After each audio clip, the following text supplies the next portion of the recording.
سلام، وقتتون بخیر. امیدوارم که حالتون عالی باشه. بریم برای ادامه آموزش مارولس دیزاینر. تو این قسمت میخوام یه سری از ابزارهای قسمت تودی رو براتون معرفی کنم. ما یک سری ابزارهای ترسیم داریم که با استفاده از اونها میتونیم پترن هامون رو تو فضای دو بعدی ایجاد کنیم که این ابزارهای ترسیم این قسمت هستن که من برای اینکه این ابزارها رو از این حالت جدا کنم و دسترسیش رو بهتر کنم میتونم بیام رو این قسمت این قیچیه و ابزار رو بگیرم بذارم این گوشه و هر جایی که دلم میخواد میتونم قرارش بدم. خب ابزار اولی ابزار پلیگان هستش که من با استفاده از این ابزار میتونم هر شکلی که میخوام ایجاد کنم. فقط یک نکته‌ای که داره اینه که اون نقطه‌ای که من شروع میکنم باید انتها و ابتدای نقاط به هم وصل بشه. نقطه انتها و ابتدا هر چقدر که من بخوام میتونم ادامه بدم تا زمانی که نقطه ابتدا و انتها رو هم قرار ندادم اون پترن من ایجاد نمیشه. و برای اینکه این حالت شکستگی گاهی اوقات میخوایم حالت منحنی داشته باشه مدلمون، اون پترنمون، من میتونم روی اون نقطه‌ای که میخوام ایجاد کنم نگه دارم و بکشم، نگه دارم و بکشم، نگه دارم و بکشم، حالت منحنی میده. در غیر این صورت حالت تک کلیک که انجام بدم حالت شکسته میده، ولی اگه نگه دارم و بکشم حالت منحنی به من میده. و تا زمانی که به نقطه اول برنگشتم برای من الان این پترن ایجاد نمیکنه؟ چون که این نقطه از این خط رد شده و نمیتونه یک صفحه برای من ایجاد کنه. در واقع یک پترن از تعدادی نقطه ها و خطوط تشکیل شده که یک صفحه رو بهمون میده و زمانی که برای مثال من این خطم نمیتونه، این نقطم نمیتونه بیرون از این خط باشه، چرا؟ اون حالت صفحه رو از من میگیره. پس به این نکته هم دقت کنید. ابزار بعدی ابزار رکتنگل هستش که برای ما مربع یا مستطیل ایجاد میکنه. میتونیم هم دستی خودمون چشمی اندازه بدیم بهش، هم اگر بخوایم یک مربع بهمون بده با اندازه ضلع‌های برابر شیفت رو روی صفحه گرید نگه میداریم و به اندازه‌ای که میخوایم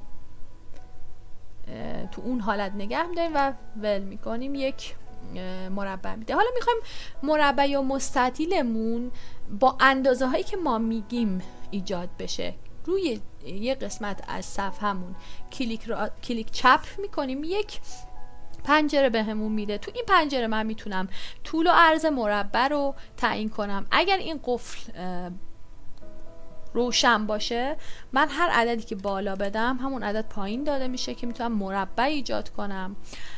ولی اگر باز باشه بخوام مستطیل ایجاد کنم باید اینو باز کنم، میتونم عدد بالا و پایین متفاوت بشه. مثلا بالا بشه 50، پایین بشه 30. یک مستطیل مثلا میخوام. حالا گزینه های پایین چیه؟ من میتونم چندین تا مربع یا مستطیل ایجاد کنم. گاهی من نیاز دارم به چند پترن مثلا 4 ضلعی. میام تو این قسمت فاصله‌ای که قرار این پترن ها از هم دیگه ایجاد بشه رو بهش میدم. مثلا میگم هر 20 سانت یه پترن بر من ایجاد کن که مثلا من تعداد 6 تا پترن میخوام 20 سانت با هم فاصله داشته باشن. حالا میگیم 20 سانت رو میذاریم روی، بذارید قشنگ مشخص بشه، بذاریم مثلا روی 60 سانت. به این فاصله این مربع تا مربع بعدی، این پترن تا پترن بعدی، این قسمت رو از وسط از این قسمت تا این قسمت هر آنچه که این فاصله بین این دو مربع باشه رو اینجا میتونیم تعیین کنیم و همینطور میتونیم زاویه‌اش رو مشخص کنیم. بگیم مثلا من میخوام توی 50 درجه این مربع ها ایجاد بشه یا مثلا توی 120 درجه ایجاد بشه.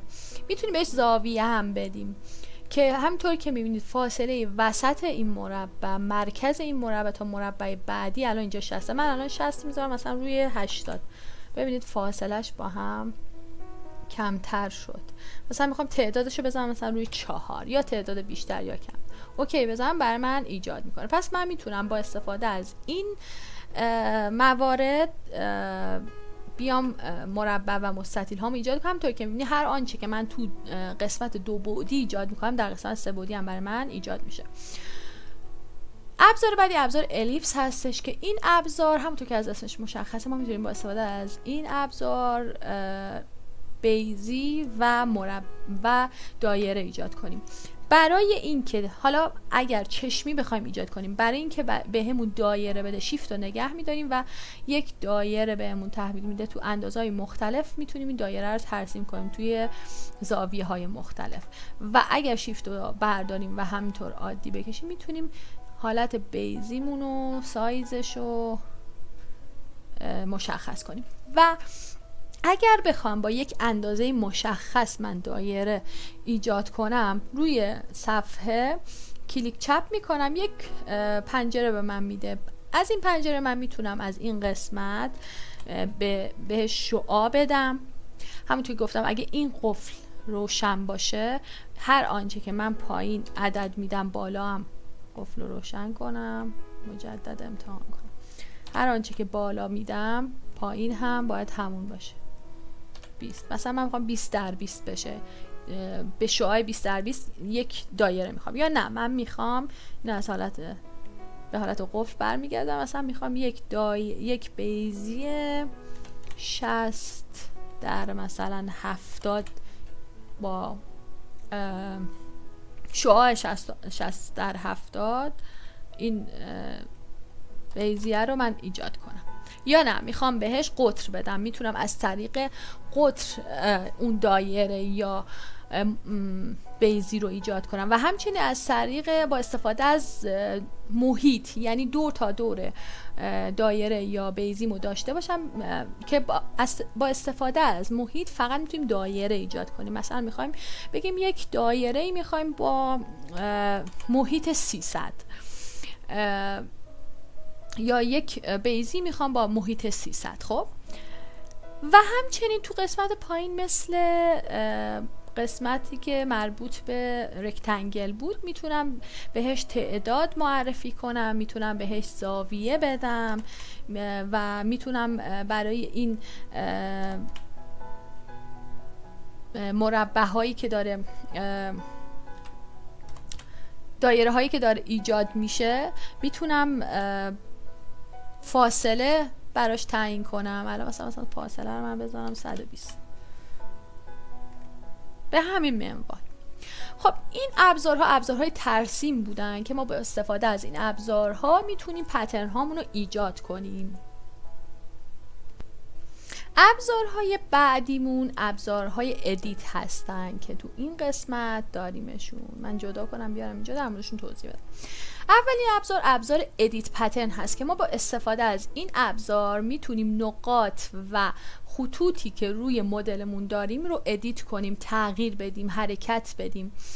برای مثلا این قسمت من این خط رو انتخاب میکنم و تغییرش میدم، این نقطه رو تغییر میدم و فرقی هم نمیکنه که شکلمون چی باشه یا چه حالتی باشه. ما در هر صورت میتونیم تغییر و ادیت رو از این ابزار استفاده کنیم. ابزار بعدی رو حالا میذارم یکم جلوتر توضیح بدم.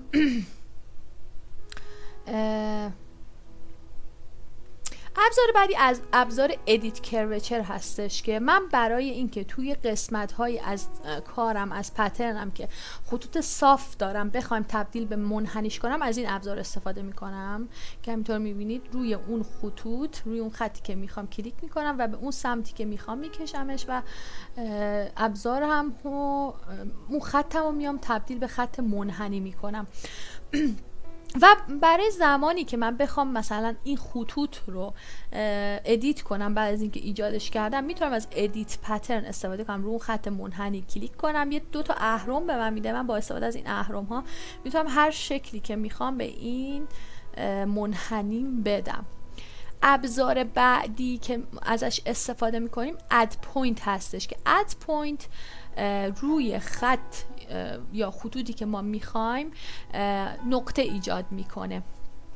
برای مثال من میخوام روی این خط نقاطی به فاصله یکسان ایجاد کنم. برای این کار روی خط نگه میدارم موسم و کلیک راست میکنم، یک پنجره به من میده. تو این پنجره من میتونم اول که تو این قسمت اول میتونم فاصله این نقطه رو از دو تا نقاطی که قرار بینشون ایجاد بشه تعیین کنم. اینجا الان 38 مثلا من میتونم بگم 20 سانت از بالای فاصله داشته باشه. خب و همچنین میتونم تو قسمت بعدی بگم من میخوام با این گزینه segment length میتونم اندازه این خطی که اینجا دارم رو بیام کم و زیاد کنم و زیاد بگم مثلا الان اینجا 83 این خطی که اینجا هستش من میام میذارم مثلا رو 70 این اندازه این خطم 70 میدم. خب و میتونم بگم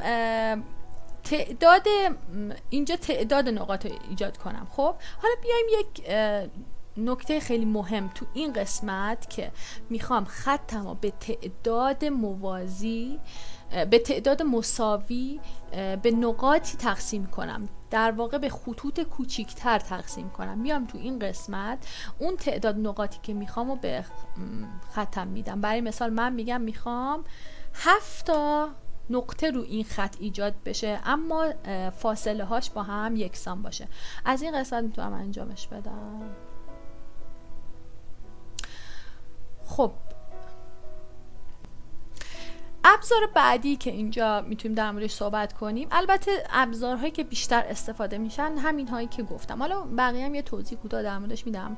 تو این قسمت من میتونم edit curve point، میتونم خط رو از اون نقطه‌ای که نشانگر موسم میاد منحنی کنم. برای مثال از این قسمت منحنی میکنم، اینو از این قسمت منحنی میکنم، یا من میخوام از اینجا این خط منحنی بشه. و یک گزینه دیگه‌ای که اینجا داریم، یک ابزار دیگه‌ای که اینجا داریم اسموث کرو هست. اسموث کرو چی کار میکنه؟ وقتی من لبه های تیز دارم میخوام اون لبه ها رو تبدیل به منحنی کنم، یک حالت نرمی این قسمت ایجاد کنم، میام روی اون نقطه گوشه اون پترنم کلیک میکنم و نگه میدارم کلیک چپ رو. به من همونطور که میبینید نرم میکنه بر من گوشه کار رو.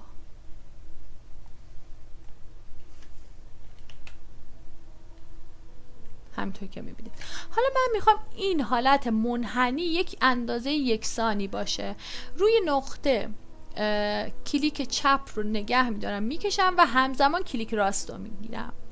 همزمان یک بار دیگه میگم روی نقطه کلیک چپ رو میگیرم میکشم و همزمان کلیک راست رو نگه میدارم. یک پنجره برای من باز میشه که میتونم این اندازه منحنی رو تعیین کنم. مثلا من میخوام 10 سانت بشه، منتها برای اینکه این منحنی این قسمت با این قسمت به یک اندازه باشه من میتونم این قفل رو بزنم بگم هر دوتاش 10 بشه. مثلا میخوام هر دو مثلا 12 بشه و حتی میتونم اندازه این منحنی رو اینجا تعیین کنم. خب اوکی و میذارم برای من این گوشه رو منحنی میکنه. گزینه بعدی که اینجا داریم گزینه edit curve point هم که گفتم. خب همین ها بود دیگه. آره ترانسفورم پوینت هم میاد برامون پوینت ها و اون خطوط رو برامون حرکت میده. همون ادیت پترن رو میتونیم برای همین موضوع استفاده کنیم. ابزارهای بعدی ابزارهای رسم داخلی هست. یعنی چی؟ یعنی اینکه ما پترنمون رو داریم، میخوایم توی این پترن یک سری اشکالی ایجاد کنیم.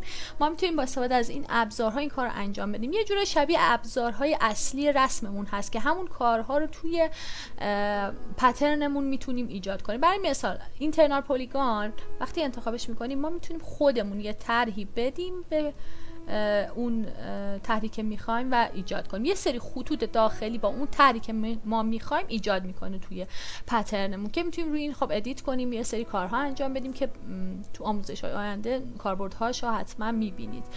و گزینه بعدی اینترنال الیپس هستش که همونطور که مشخصه این هم همینطور میتونیم دایره و تمام این موارد هم مثل همون میتونیم کلیک چپ کنیم و پنجره‌ای که باز میشه مثل همون ابزار ایجاد پترنمون هست، میتونیم بر اساس قطر و شعاع و نمیدونم محیط و اینجور مسائل بیایم اون دایره یا بیزیمون رو ایجاد کنیم. و همینجور در مورد اینترنال رکتنگل که همون در واقع اینترنال یعنی داخلی، یعنی شکل‌های داخلی که می‌خوایم رو به صورت دایره یا بیزی، به صورت مربع یا مستطیل و به صورت هر شکل دلخواهی که خودمون می‌خوایم میتونیم ایجاد کنیم. و اما گزینه دارت چیه؟ ما گزینه دارت رو هر جا که ایجاد کنیم به همون یک به اصطلاح تو خیاطی یا تو دنیای دوخت بهش میگن پنس. یه پنسی برای ما ایجاد میکنه، یک که قسمتی از لباس گاهی پیش میاد، مثلا قسمتی از لباس مثل لباس های خانوم ها قسمت زیر سینه برامون گشاده، میخوایم اون حالت گشادی گرفته بشه. ما با استفاده از این ابزار میتونیم یک پنسی ایجاد کنیم و این قسمت ها رو به هم دوخت بزنیم و اون قسمت از پترن یا اون قسمت از الگومون رو تنگ تر کنیم که خب این باید جلوتر توی آموزش ها انجام بشه تا بدون فعلا باش آشنا بشیم. ابزارهای بعدیمون ابزارهای دوخت هستند که این ابزارها بذارید بیارمش اینور برای دوخت استفاده میشه که در مورد اینها تو جلسه بعدی صحبت میشه که یک مدل سازی رو شروع میکنیم، یک پروژه شروع میکنیم مدل سازی و تو اون قسمت توضیح میدم. بقیه ابزارهایی تو فضای دو بعدی هست حین کار تو آموزش حتما در موردش صحبت میشه. امیدوارم که تا اینجای آموزش براتون مفید بوده باشه. در کنار من باشین چون قرار کلی آموزش داشته باشیم.